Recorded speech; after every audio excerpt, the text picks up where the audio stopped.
everybody, and welcome to the Awesemo YouTube channel. And thanks for joining me over here for another one of my PGA DFS top 5 value videos. Of course, I have 2 other videos in this little series of short form videos that I put out each and every week for a PGA Tour event. Of course, you get this one, the values, then you get the sleepers and the fades. Of course, the most important one, I think, in my opinion, are the fade video. You get those right, could be in for a really good week. You get those wrong, well, you're going to need the values and the sleepers to hit to overcome them. That's the way that I play each week. So, of course, what I want you to do is make sure you subscribe before I get into my picks for this week so that you get notified when these do come live and available for you to view. Of course, with all of our other great content that we have offered here at Awesemo. So let's go ahead and jump into my transparency corner. Take a look and see how I did this last week. Because listen, I'm not just trying to give information to put out content. Nope, I'm trying to make it valuable and profitable. And while most of my guys had an awful Sunday, starting with Ryan Palmer, who started the day at T17 and finished T26. Sergio Garcia, the exact same thing. Terrell Hatton started inside the top 10, finished T17. And Corey Connors, well, he went down from T25 to T36. The only golfer that I just mentioned of the video last week that had a better Sunday than the rest was Cameron Champ. He went from a T34 to a T31. So the 5 finishes, T26, T31, T26, T17, T36.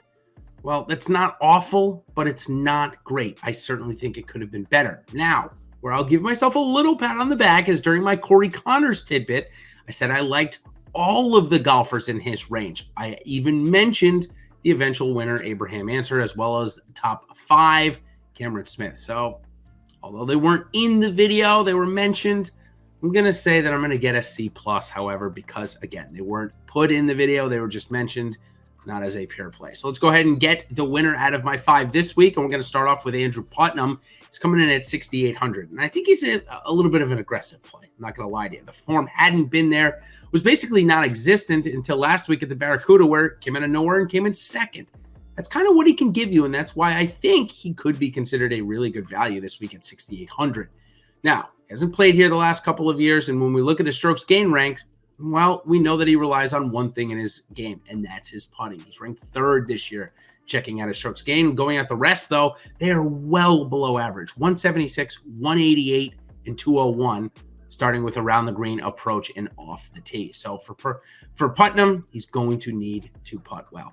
Rory Sabatini, he's another guy that can certainly putt well and did so a couple of weeks ago in his 2nd place finish at the Olympics. He's coming in at 7,300 this week. He's also one of a few golfers in the field to have at least 2 top 10s here at Sedgefield Country Club, the Wyndham, since 2013, including 6th place finish here 2 years ago. We check in at his strokes gain ranks. Well, we see that he's below average on 3 of 4 categories, and maybe that's contributing to the fact that he's outside of the top 125 for the FedEx Cup standings, which he'll need to be in after this week if he wants to continue playing this year. Now, when we look at a strokes gain, 105 off the tee, 153 on the approach, 17 around the green, and 117 putting. All right, next golfer is a golfer we have seen well above this price. In fact, I think his average price over the last couple of months is maybe even $1,000 more than this. It's Patton Kizzire at 7,600. Coming in, making every cut that he's teed it up at Sedgefield, I think either 4 for 4 or 5 for 5, including a 51st and 13th in the last 2 years. Kizzire, he's also taken a little bit of time off since the 3M Open, has not played the last couple of weeks.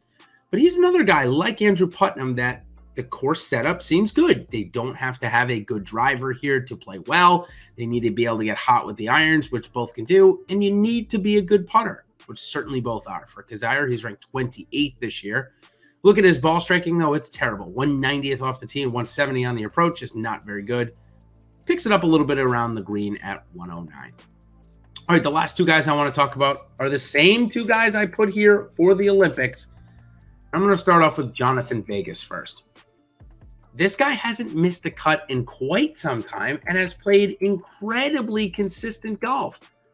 Not sure why DraftKings continues to price him. Oh, man, I mean, he's down. He's been below 8,000, I think, every single event that we have wanted to play him. And here he is again, 7,800 in a very weak field. Now, I'll say that the golf course, I think out of all the courses we've played recently, this one's probably the least suitable for him, given that his strokes gain rank really comes from off the tee. He's ranked 5th this year on the PGA Tour. Look at his other ones, 136 on the approach, 151 around the green, and 166 putting. That's not going to cut it here at this golf course. But again, his form, it's a little too hard to ignore. And he's still below 8,000. We look at his form, 16th at the Olympics, a top 10 before that at the 3M Open, and another of a couple of good starts there. So for Johnny Vegas, a very tough fade, even though it may not be a great fit. Speaking of fit, well, we may not know exactly where Mito Pereira fits in, but we do know that he's playing some of the best golf of anybody in the world. He flies from Tokyo to the Barracuda or California last week, was able to put up a 39th, but the big time starts, they've come before. A 4th place finish at the Olympics marked his 3rd straight top 10, and he's climbed all the way to close to number 100 in the world. So for Pereira, who has been on fire as of late, still won't get a DraftKings price above 8,000. In fact, last week he was above 10,000 for the maybe half hour that DraftKings decided to price out the Barracuda. And for once I thought, hey man, they finally got him right. They've priced him where he should be based on his recent form. But again, below 8,000, pricing him below golfers that have not played well in a while or even all year. For me, it's an easy roster this week for Mito Pereira, looking again for yet another good start. So let's go 5-1 really quickly again. Andrew Putnam, 6,800.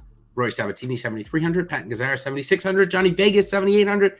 And Mito Pereira, 7,900. That will do it for the top 5 values for the Wyndham Championship. Good luck this week. Again, the top 125 golfers in the FedEx Cup standing will move on to the Northern Trust next week, where I will be breaking it down for you here on the Awesemo YouTube channel. So until then, everybody, good luck. Make sure you like and subscribe, and we will see you on the other side. Cheers.